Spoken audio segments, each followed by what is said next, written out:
না করে তুই কি হয়েছে গো? কি হয়েছে? তুই বলে বলছস তোর ভাবি রে যে তুই জমির ভাগ চাস। হ্যাঁ আমি চাই। তোর জমির ভাগ নাই, তুই বাড়ি থেকে বার হ। বার হবো মানে? তোমার যতটুকু ভাগ আছে আমারও ততটুকু ভাগ আছে। বাড়ি থেকে বাইরে যাবো মানে? এই চোখ ল্যাম্বা কথা বলবি, যদি তিরিং মিরিং করিস একবারে ঘাট ধাক্কা দে বাড়ি থেকে বাইরে।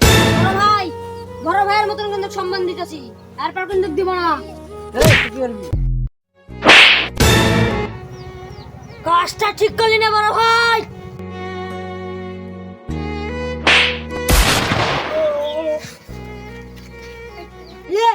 জমির ভাগ দিবি না? এখন যাক জমি লাভ করে দে। জিয়াদ, জিয়াদ বাড়িতে আসো। আরে কি হয়েছে জিয়াদের?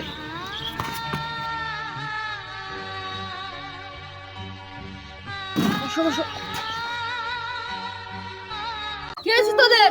তোর মাথা ফাটাইছে কেডা? আমার ছোট ভাই ভাগ চাইছিল জমির, তার জন্য আমার মাথাটা মারছে।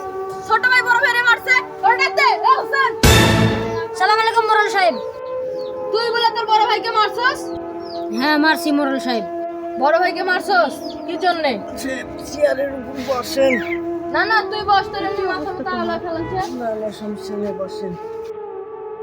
কেন আমি তোদের জমির ভাগাভাগি, তোর বাপ নাই তোর মা নাই, আমি আছি। তোদের জমি আমি সমান করে ভাগাভাগি করে দিছি। মোরল সাহেব, আমি ওই শালাকে জমি দিও না। এই চুপ, আল্লাহ তো তুই মার খাইছস। মোরল সাহেব সব দোষের। এই হোসেন, তোমার বড় ভাইয়ের গায়ে হাত তোলা উচিত হয়নি। তোমাদের জমি জায়গা আমি ভাগ করে দিতেছি। তোমার বাপের জমি কয় বিঘা আছে? মোরল সাহেব 5 বিঘা জমি আছে। মোরল সাহেব, ওরারাই আজ থেকে তোরা দুজনকে ভাগ করে দিলাম। মোরল মশাই, আমার একটা অবজেকশন আছে। রাস্তার ধারের জমি আমি কিন্তু লিব। না বড় ভাই, রাস্তা ধরে জমি যেটা আছে এটা আমি নেবো। শোনো জিয়াদ, এটা তোমার ছোট ভাই। তোমার বাবা মা মরে গেছে, তুমি কোলে পিঠে করে মানুষ করে বড় করছো। তুমি এটা মানে নাও, আমি তোমার ছোট ভাইরে দেখছি। হোসেন, আমি যেটা বলছি তুই সেটা মানে নে। তোর বড় ভাই কোলে পিঠে করে মানুষ করছে।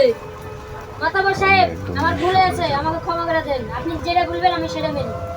এ হোসেন, তুই চিন্তা করে দেখ, তোর বড় ভাই যখন তোর বাপ মা মরে গেছে না খেয়ে নিজে তোর কত আদর করে মানুষ করছে, আর তুই ওই বড় ভাইয়ের গায়ে হাত দিলি? এটা তুই ঠিক করছস? না মোরল সাহেব আমার ভুল হয়েছে, আমাকে ক্ষমা করে দিন।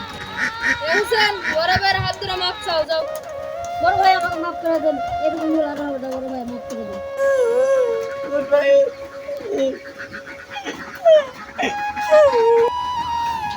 বড় ভাই আমার ভুল হয়েছে, আমাকে মাফ করে দিন। আচ্ছা ঠিক আছে, আমাকে মাফ করে দিন ভাই। ভাইয়ে ভাইয়ে দ্বন্দ্ব, জমি জায়গা নিয়ে দ্বন্দ্ব, এরকম সমস্যা সব জায়গায় ছড়িয়ে আছে। গ্রামের যত মুরল আছেন তারা সুষ্ঠু সমাধান করে দিবেন, তাহলে একটা পরিবার মিলেমিশে থাকতে পারে। অনেকেই আছে সংসার ভাঙার তালে থাকে, তাই আমরা সবাই সাবধান থাকবো।